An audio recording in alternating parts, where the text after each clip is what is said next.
इस फिल्म की शुरुआत एक जंग को दिखाते हुए होती है। रोमन्स ने इस टाइम अफ्रीका पर हमला किया हुआ था और ये जंग कई दिनों से चल रही थी। अजीब बात यह थी कि अफ्रीका की फौज का जनरल लीडर एक रोमन आदमी जिसका नाम लूसियस था।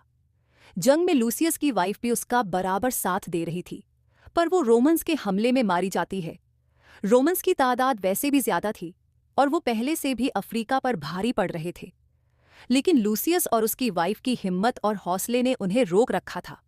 लेकिन अपनी वाइफ के मरने के बाद लूसियस का सारा हौसला टूट गया। वो अपनी वाइफ से बहुत प्यार करता था। उसके मरते ही लूसियस ने भी लड़ना छोड़ दिया और ऐसे रोमन्स जीत गए। रोमन्स ने अफ्रीका पर कब्जा कर लिया और अफ्रीकी फौज को लूसियस और उसके साथियों को बंदी बनाकर रोम ले गए, जहां इस वक्त दो जुड़वा भाइयों गेटा और क्रैकला की हुकूमत थी। रोम के पहले बादशाह बहुत ही ज्यादा रहमदिल थे, लेकिन जब से इन दोनों भाइयों की गवर्नमेंट आई थी, यहाँ की सारी जनता परेशान रहती थी क्योंकि ये बहुत जालिम थे। यहाँ तक कि क्रैकला की तो दिमागी हालत भी ठीक नहीं थी।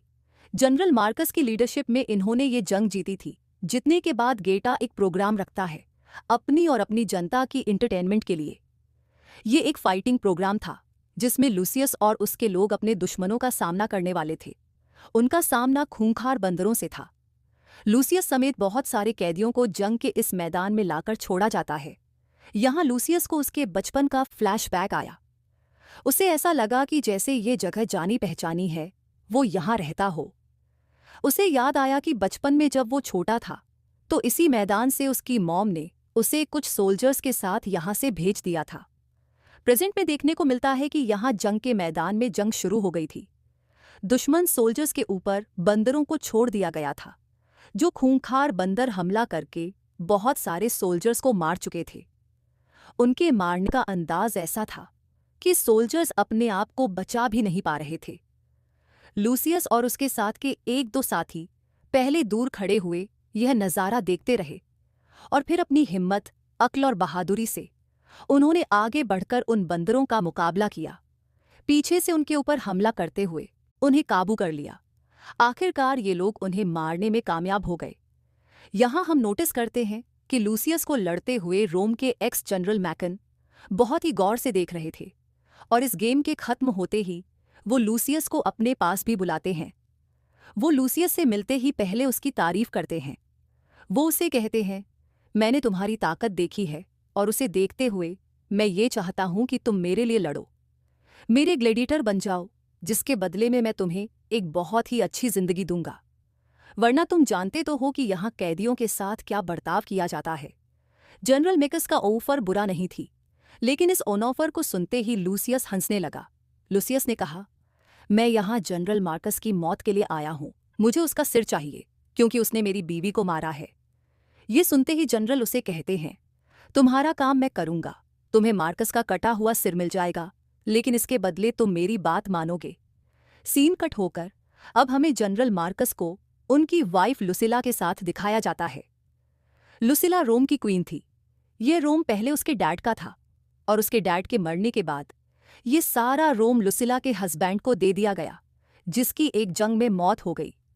अब लुसिला की जनरल मार्कस से शादी की गई थी।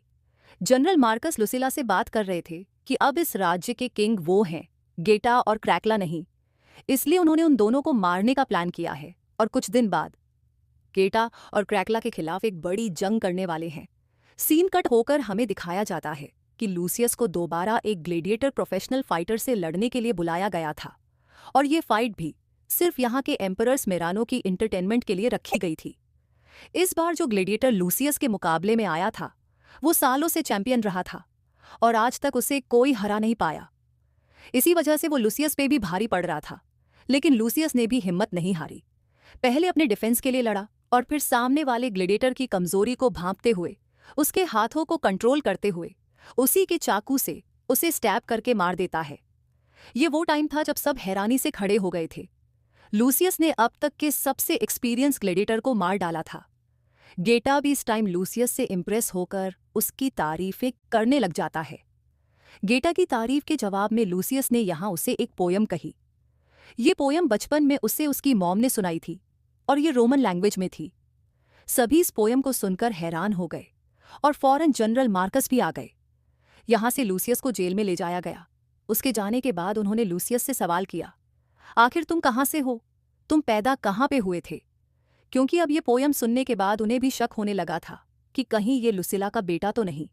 लेकिन मार्गन के पूछने पर भी लूसियस इस बात को नहीं बताता। सीन कट होकर अब हमें जनरल मार्कस को दिखाया जाता है, जो अपनी जंग की तैयारी कर रहे थे। इस वक्त यहाँ के सेनेटर, बहुत सारे राज्य के जासूस और खास लोग भी जनरल मार्कस का साथ देने को इसलिए तैयार हैं क्योंकि वो बादशाह गेटा से तंग आ चुके हैं।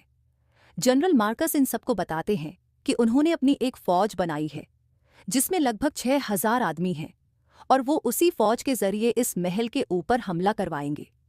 अब अगला दिन आ जाता है और हम देखते हैं कि गेटा ने एक और ग्लेडिएटर के साथ लूसियस और उसके आदमियों की लड़ाई कराता है। इस बार ग्लेडिएटर था एक राइनो और उसको रोमन सोल्जर ही कंट्रोल कर रहा था। अगर कोई राइनो के हाथों बच जाता तो ये सोल्जर कोड़े मार के उस आदमी को खत्म कर देता। ये लड़ाई इतनी खतरनाक थी कि इस मैदान से किसी भी कैदी का बच पाना नामुमकिन था। लड़ाई शुरू हो जाती है। लुसियस के कई साथी कैदी को इन राइनोसोर के मुकाबले में लाया जाता है, जिनको राइनो अपनी एक एक टक्कर से मार चुका था। और अब फाइनली बारी आई थी लूसियस की। वो राइनोसोर के पहले हमले से तो साइड पर हटकर अपनी जान बचाता है, और दूसरी बार जब राइनो हमला करने के लिए लूसियस के करीब आया तो उसने मिट्टी उठाकर उसे हवा में ऐसा उड़ाया जिससे कि राइनो को वो नजर ही ना आए। ये करते ही वो दीवार की तरफ मुड़ गया और राइनो ने जैसे ही उसे देखकर उसके ऊपर हमला करने की कोशिश की, एक और बार लूसियस वहां से हट गया और ऐसे राइनो का सींग दीवार में धंस गया। अब क्योंकि राइनो से वो बच चुका था, इसलिए राइनो के ऊपर बैठा सोल्जर लूसियस से लड़ने के लिए नीचे उतरा। और ये ग्लेडिएटर पहले ग्लेडिएटर से भी कई ज्यादा ताकतवर और एक्सपीरियंस था। उसकी मूव्स भी लूसियस को समझ नहीं आ रही थी। लूसियस अपने आप को बचाने की तो पूरी कोशिश करता है, लेकिन वो कोई भी हमला सामने वाले ग्लेडिएटर पर नहीं कर पा रहा था। इससे पहले कि लूसियस अपनी कोई चाल चलता, उससे पहले ही सामने वाला ग्लेडिएटर लूसियस के ऊपर हमला करके उसे नीचे गिरा देता है। यहां लड़ाई खत्म हो चुकी थी। वो ग्लेडिएटर लूसियस को जान से मारने वाला था, लेकिन तभी गेटा ने एक इशारा करके यह लड़ाई रुकवा दी, क्योंकि वो लूसियस को एक और मौका देना चाहता था। उसे लूसियस का टैलेंट पसंद आया था। लूसियस को मौका देते हुए गेटा ने वही पोयम पढ़ी थी जो पिछली गेम में जीतने के बाद लूसियस ने उसके लिए कही थी। गेटा के मुंह से यह पोयम सुनकर लुसिला को बहुत सारी पुरानी बातें याद आईं। ये पोयम उसे सुनी सुनी लग रही थी, लेकिन उसने ये कहाँ सुनी थी, कहाँ पढ़ी थी, उसे याद नहीं आ रहा था। कमरे में जाकर वो इसी सोच में थी और आखिर उसे याद आ ही गया कि जब अपने हस्बैंड के मरने के बाद वो लूसियस अपने बेटे को दूसरे सोल्जर्स के साथ यहाँ से भेज रही थी, तो तब उसने अपने बेटे से यह पोयम कही थी। ये देखकर लुसिला समझ गई कि लूसियस कोई और नहीं बल्कि उसका अपना बेटा है। यहाँ फ्लैशबैक में हमें दिखाया जाता है कि आखिर क्यों लुसिला ने लूसियस को अपने से इतना दूर भेज दिया था। लूसियस के डैड एक जंग में मर गए थे, तो उस टाइम लूसियस की उम्र बहुत छोटी थी और कानून के मुताबिक अगला किंग लूसियस ही होने वाला था। लेकिन उसकी छोटी उम्र की वजह से कोई भी उसे मारकर यह किंगडम ले सकता था। अपने बेटे की जान बचाने के लिए लुसिला ने बहुत बड़ा फैसला किया और अपने बेटे को यहाँ से बहुत दूर भेज दिया। लुसिला अब और देर तक ये किंगडम किसी और के पास नहीं देख सकती थी। उसने फैसला किया कि वो आज रात ही जाकर यह सारी सच्चाई लुसियस को बता देगी। जेल में आते ही लुसिला ने लूसियस से पहले माफी मांगी, क्योंकि उसने अपने बेटे को अपने से बहुत दूर कर दिया था। इसी वजह से वो अब तक अपने बेटे को पहचान नहीं पाई थी। इसके बाद लुसिला ने उसे बताया, मैं तुम्हें अपने से दूर नहीं करना चाहती थी, लेकिन उस वक्त मेरी मजबूरी बन गई थी। तुम्हारे डैड के मरने के बाद तुम्हारी जान के दुश्मन बहुत से लोग बन गए थे और उन सब लोगों से बचाने के लिए मैंने तुम्हें इतना दूर भेज दिया। तुम मेरे बेटे हो, इस जगह के रियल किंग हो। लुसिला तो और भी बहुत कुछ कहना चाहती थी, लेकिन लूसियस गुस्से में था, इसलिए उसने लुसिला को डांटकर यहां से भेज दिया। अब सीन कट होकर हमें अगला दिन दिखाया गया, जहां दोबारा से लूसियस को एक और जंग में लड़ना था। ये लड़ाई पहले से कहीं ज्यादा खतरनाक थी। ये लड़ाई एक जहाज पे होनी थी, जो जहाज एक ऐसे पानी में था जिस पानी के अंदर भूखे शार्क छोड़े गए थे।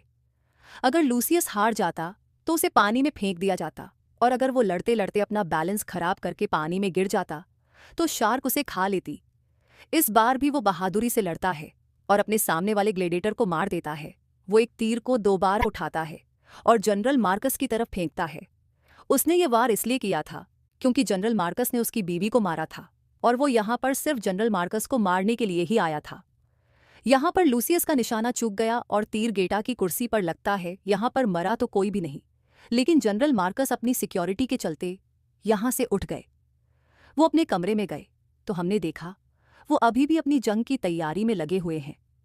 तब लुसिला उनके पास आई और उसने सबसे बड़ी खबर जनरल मार्कस को यह दी कि उनका बेटा लूसियस वापस आ गया है, जो इस किंगडम का रियल किंग है। इस बात से जनरल मार्कस को बहुत बड़ा झटका लगा था, क्योंकि वो तो खुद यहाँ पे राज करने के सपने देख रहे थे।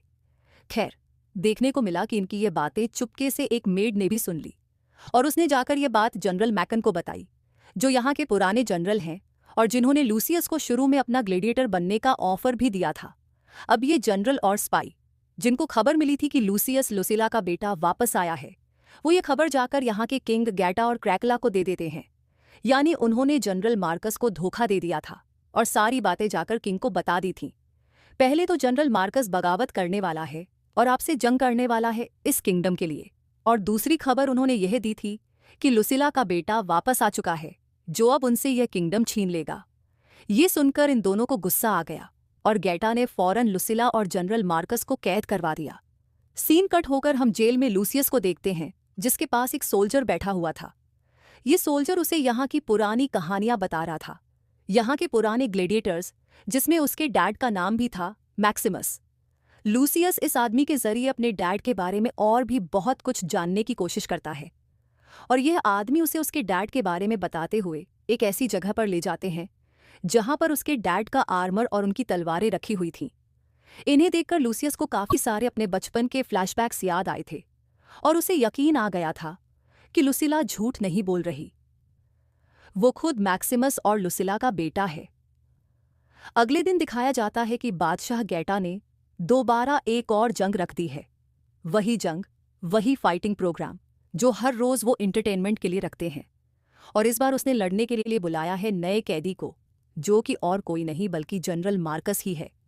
जनरल मार्कस एक बहुत ही पुराने ग्लेडिएटर और बहुत पुराने फाइटर थे, जिनके आगे किसी का भी टिक पाना नामुमकिन था। उनके सामने यहाँ जितने भी ग्लेडिएटर भेजे जाते हैं, जनरल मार्कस बड़े ही आराम से उनका मुकाबला करके उन्हें हराने में कामयाब हो जाते हैं। इसके बाद यहाँ पर बुलाया जाता है लूसियस को, वो भी गेटा के कहने पर। इस टाइम अब जनरल मार्कस और लूसियस के बीच में लड़ाई चल रही थी। लूसियस का तो मकसद था जनरल मार्कस को मारकर अपनी वाइफ का बदला लेना, लेकिन यहाँ लड़ते हुए जनरल मार्कस ने ही अपनी तलवार नीचे गिरा दी और लूसियस के सामने अपने आप को सरेंडर कर दिया, यह कहते हुए कि लूसियस, मैं तुम्हें जानता हूं, तुम यहाँ के अगले किंग हो। उसे इस तरह नीचे बैठा हुआ देखकर गेटा दूर से उठा और उसने लूसियस को हुक्म दिया कि वो जनरल मार्कस को मार दे। लेकिन लूसियस ने इस वक्त जनरल मार्कस को मारना ठीक नहीं समझा, क्योंकि उसके सामने वाला इस वक्त मुकाबला नहीं कर रहा था, बल्कि तलवार फेंककर नीचे बैठा हुआ था। गैटा ने जब देखा कि लूसियस ने उसकी बात ना मानते हुए जनरल मार्कस को नहीं मारा, तो उसने अपने सोल्जर को जनरल मार्कस को मारने का हुक्म दे दिया। सभी सोल्जर उसके ऊपर तीर बसाकर उसकी जान ले लेते हैं। यह देखकर लूसियस को एक बहुत बड़ा झटका लगा। उसे दुख तो हुआ था जनरल मार्कस की मौत का, लेकिन उसने इस मौत को सियासत की तरह अपने लिए इस्तेमाल किया। उसने सारी जनता से चिल्लाकर कहा, देखो ये बादशाह ने क्या करवाया, यहाँ के सबसे महान जनरल को मरवा दिया, जो सालों तक तुम्हारे बादशाह के लिए, तुम्हारे लिए लड़ते रहे। अगर इतने महान इंसान की जान की कीमत यहाँ कुछ नहीं, तो देखो इस बादशाह के लिए तुम्हारी जान की कीमत क्या है। एक दिन वो तुम सबको भी मरवा देंगे। यह सुनकर आवाम को भी गुस्सा आ गया। वे भी अपने किंग गैटा के खिलाफ हो गए। देखते ही देखते ये मुहिम इतनी ज्यादा बढ़ गई कि लोग रातों में भी सड़कों पर निकल आए गैटा को किंगडम से उतारने के लिए। इस दौरान जब पूरे शहर में दंगे और फसाद हो रहे थे, जनरल मैकलिन ने अंदर एक और फसाद करवाया। वो जाकर गैटा के भाई क्रैकल्ला से मिला। उसने कहा, गैटा कभी भी आपको बादशाह नहीं बनने देगा। वो हमेशा यहाँ पूरे रोम पर अपना ही राज रखना चाहता है। क्रैकला, जो दिमागी तौर पर थोड़ा कमजोर था, वो जनरल मैकलिन की बातों में आ गया। उसने जाकर गुस्से में गैटा के ऊपर हमला कर दिया उसने तो तलवार से गैटा का सर ही धड़ से अलग करके उसे मार डाला। इस सारी चीज से अनजान लुसिला इस टाइम लूसियस से मिलने के लिए जेल में आई हुई थी। उसके हाथ में उसके डैड की एक अंगूठी थी, किंग की अंगूठी, जो यहाँ के असली किंग को मिलनी थी। उसने ये अंगूठी लूसियस को देकर कहा, अब इसके हकदार तुम खुद हो। ये देखकर लूसियस कुछ नहीं कहता, चुपचाप वो अंगूठी ले लेता है। उसकी आंखों में एक अजीब सा पछतावा था। उसने हाथ पकड़ के अपनी माँ लुसिला को देखा और उससे कहा, मुझे माफ करना माँ, मैं जनरल मार्कस को तो नहीं बचा पाया, लेकिन अब मैं आपको बचा लूंगा। मैं आपको खोना नहीं चाहता। यह कहकर उसने फौरन अपनी माँ लुसिला को गले लगा लिया और इन दोनों के बीच सारी नाराजगी खत्म हो गई। अब अगले दिन दिखाया जाता है क्रैकला अपनी किंगडम का ऐलान कर रहा था और सबको ये बता रहा था कि गैटा मर चुका है और अब यहाँ का नया किंग मैं हूँ। सभी इससे पहले कि उसके इस फैसले पर कोई रिएक्शन देते, जनरल मेकनेस यहाँ गैटा का सर लिए पहुंच जाते हैं और सब लोगों को बताते हैं कि अपने भाई गैटा का कत्ल क्रैकला ने किया है और किंग को मारने की सजा में यहाँ क्रैकला को ही फंसा दिया जाता है और जेल में भेज दिया जाता है। ये सब कुछ मैकनेस ने ही किया था, लेकिन क्रैकला को समझ नहीं आया क्योंकि वो दिमागी तौर पर सही नहीं था। इन दोनों को रास्ते से हटाने के बाद जनरल मैकनेस ने यहाँ पर अपने किंग होने का ऐलान कर दिया। पीछे से लुसियस ने अपनी चालें खेलना शुरू कर दी। लुसियस ने अपनी अंगूठी, जो उसकी माँ ने उसे दी थी, एक सिपाही के हाथ में दी और उसे एक खास जगह बताई और बताया कि इस जगह पर तुम्हें जनरल डोरिस मिलेंगे। उन्हें यह अंगूठी देकर कहना कि रोम के बादशाह लुसियस ने आपकी मदद मांगी है। यह सुनकर सिपाही जान गया कि लुसियस कोई और नहीं बल्कि लुसिया का बेटा था। उसने लुसियस का हुक्म माना और वो जनरल डोरिस की मदद लेने के लिए निकल गया। यहाँ जनरल मैक्री ने ताकत के नशे में चूर लुसियस को एक नई ग्लेडिएटर गेम के लिए बुलाया, क्योंकि लुसियस ने जनरल मैक्री के ग्लेडिएटर बनने से मना किया था। इसीलिए अब जनरल मैक्री उसे अपने सामने कई लोगों से बदला लेने का इरादा रखते थे। ये मैसेज जब लुसियस तक पहुंचा तो लुसियस गुस्से से पागल हो गया, लेकिन उसने यहाँ ज्यादा रिएक्शन नहीं दिया। जेल की चाबी उसने पहले ही सिपाही से ले ली थी। मौका देखते ही वो जेल खोलकर बाहर आ गया और उसने यहाँ के सिपाहियों के ऊपर हमला कर दिया। वो यहाँ से आज़ाद होकर भाग चुका था, क्योंकि उसे जाकर जनरल डोरिस की फौज के साथ मिलना था और आकर यहाँ जनरल मैक्री के ऊपर हमला करना था। इस बात को ज्यादा देर नहीं लगी और यह खबर जनरल मेकनेस तक भी पहुंच जाती है कि जनरल डोरिस अपनी पूरी फौज के साथ हमला करने के लिए आ रहे हैं। ये सुनकर उसे भी जंग के लिए तैयार होना पड़ा। कुछ देर बाद हमें एक जंग का माहौल दिखाया गया, जहां आमने सामने दो फौजें थीं। एक रोमन फौज जिन्हें जनरल मेकनेस लीड कर रहे थे और दूसरी फौज जिसमें लूसियस और जनरल डोरिस लीड कर रहे थे। हालांकि लूसियस और जनरल डोरिस की फौज कम थी, लेकिन इनकी बहादुरी और हिम्मत बहुत ज्यादा थी। ये फौज आपस में लड़ने लग जाती हैं। अब यहाँ जहाँ दो फौजें लड़ रही थीं, वहीं पर जनरल मेकनेस और लूसियस भी आमने सामने आ गए और लूसियस ने उनसे कहा, मैं रोम को तुम जैसे लोगों से बचाने के लिए लड़ रहा हूं। ये कहते ही इनके बीच फाइट शुरू हो गई। इनकी फाइट बहुत भयानक थी। कभी लूसियस तो कभी जनरल मैक्र एक दूसरे पर भारी पड़ रहे थे। तलवारबाजी करते हुए ये लोग पानी में उतर आए, लेकिन अपनी लड़ाई नहीं छोड़ी। लड़ाई करते करते एक पॉइंट वो भी आया जब आखिरकार जनरल मैक्र ने लूसियस के ऊपर भारी पड़ गए और लूसियस के ऊपर हमला करते हुए उन्होंने लूसियस को पानी के अंदर गिरा दिया। लूसियस हार मानने ही वाला था, लेकिन तभी उसके कानों में उसकी माँ की आवाज़ें गूंजी, जिसे दूसरी तरफ मैक्र ने अपने आदमियों के जरिए मरवा दिया था। हिम्मत करके वो उठा और उसने इस बार मैकनेस के ऊपर हमला करके उसे मार डाला। उसे मारते ही जीत उसकी हो चुकी थी। उसने यहाँ अपनी सारी जनता से कहा, मेरे डैड यानी मैक्सिमस का ख्वाब था कि ये रोम एक ऐसा किंगडम बने जहाँ सबके लिए शांति हो, लेकिन बदकिस्मती से किसी दुश्मन ने उनके सपने को पूरा नहीं होने दिया। लेकिन मैं उनके इस सपने को हकीकत में बदलूंगा। यह कहते ही सब लोग भी उसके लिए तालियां बजाते हैं और यह शो करते हैं कि वे लूसियस को अपना किंग मान चुके हैं। आखिरकार उसके असली हकदार को मिल जाता है और बस यही दिखाते हुए यह कहानी यहाँ खत्म हो जाती है। आपको ये मूवी कैसी लगी हमें कमेंट बॉक्स में ज़रूर बताएं और हमारे चैनल को सब्सक्राइब करें। यह